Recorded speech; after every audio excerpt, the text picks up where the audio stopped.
नमस्कार व्यूअर्स, स्वागत है आपका आज की क्लास में। आज देखेंगे हम भारत की नदियों से महत्वपूर्ण एमसीक्यू जो परीक्षा में बार बार पूछे गए हैं। तो इसी तरह की और वीडियोस को देखने के लिए आप अगर मेरे चैनल को सब्सक्राइब करना चाहते हैं तो मेरे चैनल का नाम है वीना कपूर एंटरटेनमेंट, ठीक है। और इसमें आप सभी तरह के परीक्षा उपयोगी प्रश्नों का आनंद ले सकते हैं और मेरे डेली ब्लॉग्स भी देख सकते हैं। तो चलिए देखते हैं भारत की नदियों से महत्वपूर्ण एमसीक्यू जो परीक्षा में बार बार पूछे जाते हैं। तो आइए देखते हैं। पहला प्रश्न है, विश्व का सबसे बड़ा नदी द्वीप माजुली नदी द्वीप किस नदी पर बनता है? गंगा नदी पर, ब्रह्मपुत्र नदी पर, गोदावरी नदी या फिर सिंधु नदी पर? यहाँ पर आपको 3 प्रश्न बन रहे हैं कि विश्व का सबसे बड़ा नदी द्वीप कौन सा है, तो वो होगा माजुली नदी द्वीप। किस नदी पर है, तो ये हमें फाइंड आउट करना है ऑप्शन में से। और तीसरा प्रश्न कि कहाँ पर है, ठीक है। तो विश्व का सबसे बड़ा नदी द्वीप जो बनता है वो ब्रह्मपुत्र नदी पर बनता है जो कि असम में है। कहाँ पर है? असम, ये याद रखना है। तो विश्व का सबसे बड़ा नदी द्वीप माजुली नदी द्वीप ब्रह्मपुत्र नदी पर बनता है जो असम में है। नेक्स्ट क्वेश्चन है कि सिंधु जल समझौता कब हुआ था? 1947 में, 1955, 1950 या फिर 1960? ठीक है, सिंधु नदी जल समझौता कब हुआ था? तो सिंधु नदी जल समझौता हुआ था 1960 में। किस किस के बीच हुआ था? भारत और पाकिस्तान के बीच में, ठीक है। भारत और पाकिस्तान के बीच में हुआ था सिंधु नदी जल समझौता।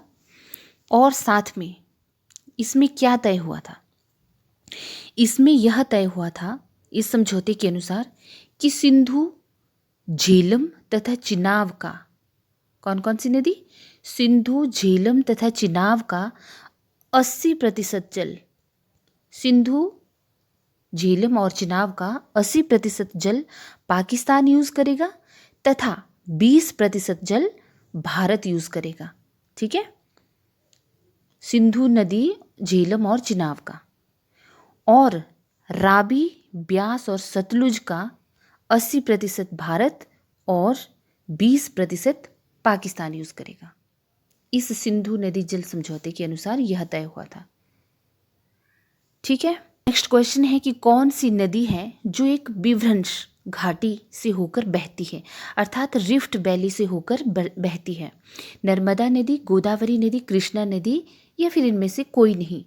तो इसका राइट आंसर होगा नर्मदा नदी। नर्मदा नदी एक ऐसी नदी है जो एक विभ्रंश रिफ्ट वैली से होकर बहती है, विभ्रंश घाटी से होकर बहती है, ठीक है। पिछले वीडियो में हमने इसके बारे में, नर्मदा के बारे में पूरी तरह से डिस्कस कर लिया था कि इसकी लंबाई कितनी है, ऊंचाई कितनी है, कहाँ से गिरती है, कहाँ से उत्पन्न होती है और कहाँ जाके यह गिरती है। निम्न में से कौन सी सिंधु नदी की सहायक नदी नहीं है? झेलम, रावी, चिनाब, ब्यास, सतलुज या फिर ये सभी? ठीक है, सिंधु नदी की सहायक नदियाँ कौन सी हैं? ऑप्शन में से हमने ये चूज करना है। तो सिंधु नदी की सहायक नदियाँ ये सभी हैं। जी हाँ, झेलम भी है, रावी भी है, चिनाब, ब्यास और सतलुज, ये सभी होगा इसका राइट आंसर, ठीक है। नेक्स्ट और इम्पॉर्टेंट प्रश्न है, विश्व का बृहत्तम डेल्टा निर्मित होता है किन नदियों के द्वारा? गंगा एवं ब्रह्मपुत्र नदी द्वारा, मिसिसिपी एवं मिसौरी द्वारा, यांगसी एवं कियांग द्वारा या फिर गंगा और सिंधु द्वारा? प्रश्न को ध्यान से समझना है कि देखिए, विश्व का सबसे बड़ा बृहत्तम डेल्टा, ठीक है। 2-3 प्रश्न यहाँ पर बन जाते हैं हमारे, देखेंगे हम। तो यह निर्मित होता है गंगा व ब्रह्मपुत्र के द्वारा, विश्व का सबसे बड़ा डेल्टा। अब यह डेल्टा कौन सा डेल्टा है, इसका नाम क्या है? तो इसका नाम है सुंदरबन डेल्टा। आपने सुना होगा इसका नाम, ठीक है। सुंदरबन नदी डेल्टा है जो गंगा और ब्रह्मपुत्र द्वारा निर्मित होता है और यह कहाँ है? बांग्लादेश में, ठीक है। बांग्लादेश में स्थित है ये, बांग्लादेश। ठीक है, बांग्लादेश, भारत और बांग्लादेश, सॉरी, भारत व बांग्लादेश में स्थित है। यह गंगा और ब्रह्मपुत्र नदी द्वारा बनाया गया डेल्टा, जिसको हम जानते हैं सुंदरबन डेल्टा के नाम से। ठीक है, और यहाँ पर विश्व का सबसे बड़ा मैंग्रोव भी शामिल है। मैंग्रोव वन जो है, विश्व का सबसे बड़ा मैंग्रोव भी शामिल है यहीं पर। नेक्स्ट क्वेश्चन है, कावेरी जल विवाद किन दो राज्यों के बीच है? आंध्र प्रदेश तथा तमिलनाडु, केरल तथा कर्नाटक, केरल तथा तमिलनाडु और कर्नाटक तथा तमिलनाडु। ठीक है, तो इसका राइट आंसर होगा ऑप्शन नंबर डी, कर्नाटक और तमिलनाडु। वैसे देखा जाए तो इस जल विवाद की उत्पत्ति जो है तकरीबन 150 वर्ष पूर्व, वर्ष 1892 और वर्ष 1924 मसूर और मद्रास प्रेसिडेंसी के बीच, उस समय की जो तत्कालीन प्रेसिडेंसियां थी मद्रास व मैसूर, उसके बीच मध्यस्थता को लेकर इस विवाद की उत्पत्ति हुई थी। तब से ये विवाद लंबा खींचा चला आ रहा है। नेक्स्ट क्वेश्चन है, गंगा एवं ब्रह्मपुत्र की संयुक्त जलधारा किस नाम से जानी जाती है? पद्मा नाम से, जमुना से, मेघना से या फिर सांगपो नाम से? तो राइट आंसर होगा मेघना नाम से। गंगा एवं ब्रह्मपुत्र की संयुक्त जलधारा मेघना के नाम से जानी जाती है। नेक्स्ट क्वेश्चन है, गंगा नदी को बांग्लादेश में किस नाम से जाना जाता है? पद्मा, जमुना, मेघना या फिर सांगपो? तो हमें याद रखना है कि गंगा नदी को बांग्लादेश में पद्मा नाम से जाना जाता है और ब्रह्मपुत्र नदी को जमुना नाम से जाना जाता है।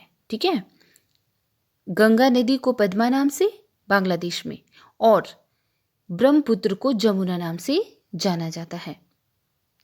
ठीक है, ब्रह्मपुत्र को जमुना नाम से जाना जाता है बांग्लादेश में, और गंगा और ब्रह्मपुत्र की संयुक्त जलधारा को मेघना के नाम से जाना जाता है। ये तथ्य याद रखना है।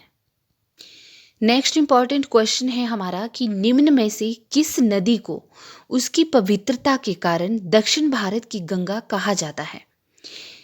महानदी को, गोदावरी को, कावेरी को या फिर कृष्णा को?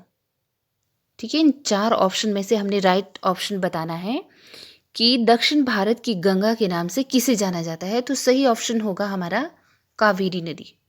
कावेरी नदी को दक्षिण भारत की गंगा के नाम से जाना जाता है। और इम्पॉर्टेंट बात याद रखने योग्य है कि दक्षिण भारत की पूछा जाए सबसे लंबी नदी कौन है, तो वो होगी आपकी गोदावरी नदी।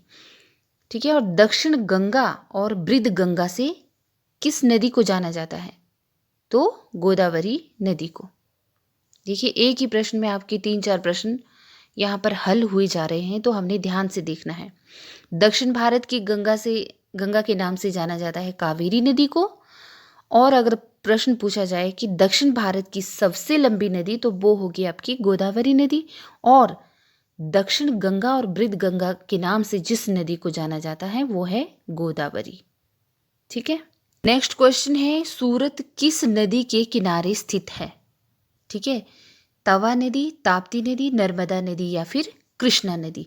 देखिए, सूरत शहर जो है बड़ा इंपॉर्टेंट है।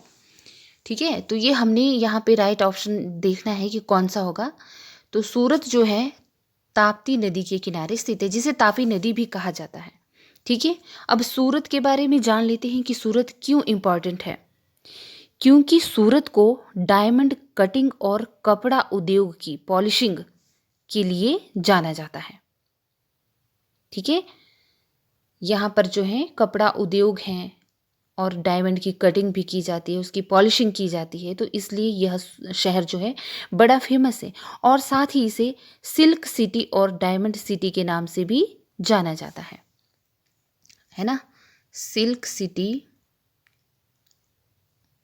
सिल्क व डायमंड सिटी के नाम से भी जाना जाता है। ठीक है, ये याद रखना है, सिल्क व डायमंड सिटी के नाम से भी जाना जाता है सूरत शहर को, और यह जो है तापी या ताप्ती नदी के किनारे स्थित है।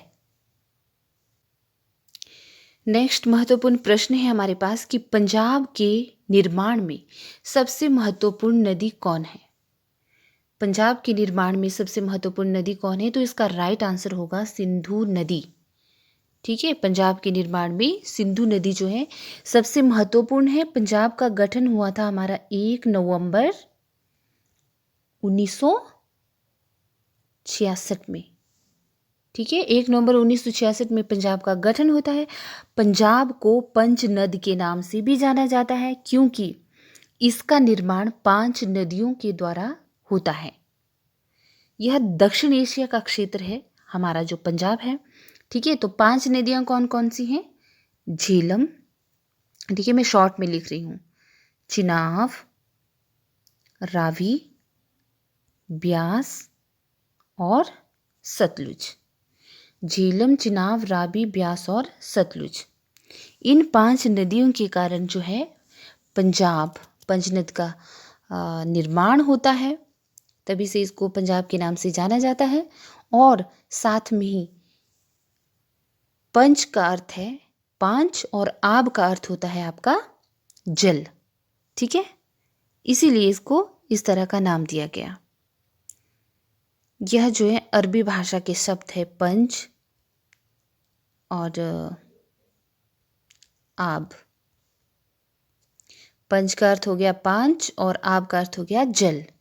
तो बस ये याद रखना है हमें कि पंजाब के निर्माण में सबसे महत्वपूर्ण नदी वैसे सिंधु है, लेकिन 5 नदियों, कौन कौन सी 5 नदियों? झेलम, चिनाब, रावी, ब्यास और सतलुज, इन नदियों के संगम से जो है पंजाब का निर्माण होता है। नेक्स्ट इंपॉर्टेंट क्वेश्चन है हमारे पास, क्षिप्रा किसकी सहायक नदी है? चंबल की, गंगा की, नर्मदा की या फिर कृष्णा की? तो इसका राइट आंसर होगा चंबल। ठीक है, चंबल नदी की सहायक नदी है क्षिप्रा नदी। वैसे क्षिप्रा के बारे में जान लेते हैं कि क्षिप्रा एक 12मासी नदी है। कैसी नदी है यह? 12मासी। यहाँ पर लिखा नहीं जा रहा है अच्छे से, लेकिन आप सुन के समझ लीजिए कि यह एक 12मासी नदी है और इसे, ठीक है, हिंदुओं द्वारा गंगा नदी के रूप में पवित्र माना जाता है। ठीक है, हिंदू लोग जो है इसे गंगा के समान पवित्र मानते हैं, गंगा के समान पवित्र मानते हैं। ठीक है, क्षिप्रा नदी को हिंदू लोग। और क्या बात है इसमें इम्पॉर्टेंट कि यह नदी जो है, ठीक है, कहाँ से इसका उद्गम होता है? विंध्य रेंज पहाड़ी से, विंध्याचल पर्वत की जो पहाड़ी है जिसे काकड़ी टेकड़ी पहाड़ी कहा जाता है। ठीक है, काकड़ी टेकड़ी, काकड़ी टेकड़ी, काकड़ी टेकड़ी पहाड़ी के नाम से जाना जाता है। वहाँ से क्षिप्रा नदी का उद्गम होता है। ठीक है, विंध्याचल पर्वत रेंज से। और इसकी जो सहायक नदियाँ हैं वहाँ हैं खान और गंभीर। ठीक है, खान और गंभीर इसकी सहायक नदियाँ हैं क्षिप्रा नदी की। और क्षिप्रा नदी खुद एक चंबल नदी की सहायक नदी है ना, चंबल नदी की सहायक नदी है। चंबल नदी कहाँ पे मिल जाती है? लास्ट में जाके यमुना में मिल जाती है। तो ये बातें हमने याद रखनी है इसके बारे में। ठीक है, नेक्स्ट इंपॉर्टेंट क्वेश्चन है हमारे पास, मंदाकिनी एवं अलकनंदा के संगम स्थल को किस नाम से जाना जाता है? रुद्रप्रयाग, देवप्रयाग, कर्णप्रयाग या फिर विष्णु प्रयाग? ठीक है, मंदाकिनी और अलकनंदा के संगम स्थल को किस नाम से जाना जाता है? तो इसका राइट आंसर होगा रुद्रप्रयाग के नाम से जाना जाता है। साथ में ही नीचे आपके पास कुछ तथ्य दिए गए हैं कि देवप्रयाग के नाम से जाना जाता है भागीरथी और अलकनंदा के संगम को, और मंदाकिनी और अलकनंदा के संगम को रुद्रप्रयाग के नाम से जाना जाता है, और पिंडर और अलकनंदा के संगम को कर्णप्रयाग के नाम से जाना जाता है, और धूली गंगा व अलकनंदा के संगम स्थल को विष्णु प्रयाग के नाम से जाना जाता है, विच इज़ वेरी इंपॉर्टेंट। ठीक है, आप इसका स्क्रीनशॉट भी ले सकते हैं। ठीक है, जानने समझने के लिए अच्छे से स्क्रीनशॉट लेके रखिए। नेक्स्ट क्वेश्चन है हमारे पास कि भारत का सबसे ऊंचा बांध टिहरी बांध किस नदी पर है? भागीरथी नदी, अलकनंदा नदी, गंगा नदी या फिर सतलुज नदी? तो इसका राइट आंसर होगा भागीरथी नदी। ठीक है, तो भारत का सबसे ऊंचा बांध टिहरी बांध भागीरथी नदी पर स्थित है, जो उत्तराखंड के टिहरी जिले में है। नेक्स्ट क्वेश्चन है हमारे पास कि भारत का प्रसिद्ध बांध भाखड़ा नागल बांध किस नदी पर स्थित है? महानदी पर, नर्मदा नदी पर, गंगा नदी पर या सतलुज नदी पर? तो भारत का प्रसिद्ध भाखड़ा नागल बांध जो है सतलुज नदी पर निर्मित है और यह एशिया का दूसरा सबसे ऊंचा व सीधा गुरुत्वाकर्षण वाला बांध है। ठीक है, दूसरा सबसे ऊंचा और सीधा गुरुत्वाकर्षण वाला बांध है। यह पंजाब और हिमाचल की सीमा पर बना है। कम से कम 740 फीट ऊंचा यह बांध है। ठीक है, 740 फीट ऊंचा। और इसके निर्माण कार्य की बात करें तो 1948 में इसका निर्माण शुरू हो गया था, जो जाके 1962 तक चला। 1962 में बनकर यह तैयार होता है और फिर 1963 में जो है यह क्या करता है, बनकर तैयार हो जाता है और इसका उद्घाटन हो जाता है 1963 तक। ठीक है, तो याद रखना है हमें। नेक्स्ट क्वेश्चन है हमारे पास कि भारत का सबसे लंबा बांध हीराकुड बांध किस नदी पर स्थित है? महानदी पर, नर्मदा नदी पर, गंगा नदी पर या फिर गोदावरी नदी पर? तो भारत का सबसे लंबा बांध हीराकुड बांध जो है, ठीक है, यह जो है महानदी पर बना हुआ है। और महानदी कहाँ है आपकी? उड़ीसा में। ठीक है, उड़ीसा में महानदी बहती है और इसी नदी पर यह बांध बना है। ठीक है, जो उड़ीसा राज्य के संबलपुर में स्थित है। संबलपुर नामक जगह पर स्थित है, संबलपुर से कम 15 किलोमीटर की दूरी पर। और यह एक मानव निर्मित क्या है, बांध है। और 1948 से लेके 1948 को इसका निर्माण शुरू हो जाता है, जो कि 1953 को पूरा होता है, 1953 को पूरा होता है। और क्या होता है साथ में ही फिर 1957 में, ठीक है, 1957 में जो है यह बांध बनकर पूरी तरह से तैयार हो जाता है, काम करने लग जाता है। ठीक है, हीराकुड बांध जो कि महानदी पर है, उड़ीसा राज्य के संबलपुर में स्थित है ना। और 1957 में यह पूरी तरह से इस बांध का उद्घाटन होकर यह कार्य करने के लिए रेडी हो जाता है, मतलब तब से यह कार्य कर रहा है। तो माय लवली व्यूअर्स, ये थे भारत की नदियों से कुछ महत्वपूर्ण प्रश्न, कुछ महत्वपूर्ण एमसीक्यू जो परीक्षा में एक बार नहीं बल्कि बार बार पूछे गए हैं और बार बार आगे भी पूछे जाते रहेंगे। तो इसीलिए आप इसी तरह के और महत्वपूर्ण परीक्षा उपयोगी प्रश्नों की जानकारी के लिए मेरे चैनल को सब्सक्राइब करें और साथ में ही बेल आइकन को ज़रूर दबाएं, जिससे कि आपको मेरी हर वीडियो की नोटिफिकेशन टाइम पर मिलती रहे। और मेरे चैनल का नाम तो आपको पता ही है, स्क्रीन पे दिख रहा है, वीना कपूर एंटरटेनमेंट नाम से मेरा चैनल है। ठीक है, तो इसी तरह की महत्वपूर्ण जानकारी के लिए like, share, comment and subscribe. मिलती हूँ फिर आपसे। नमस्कार।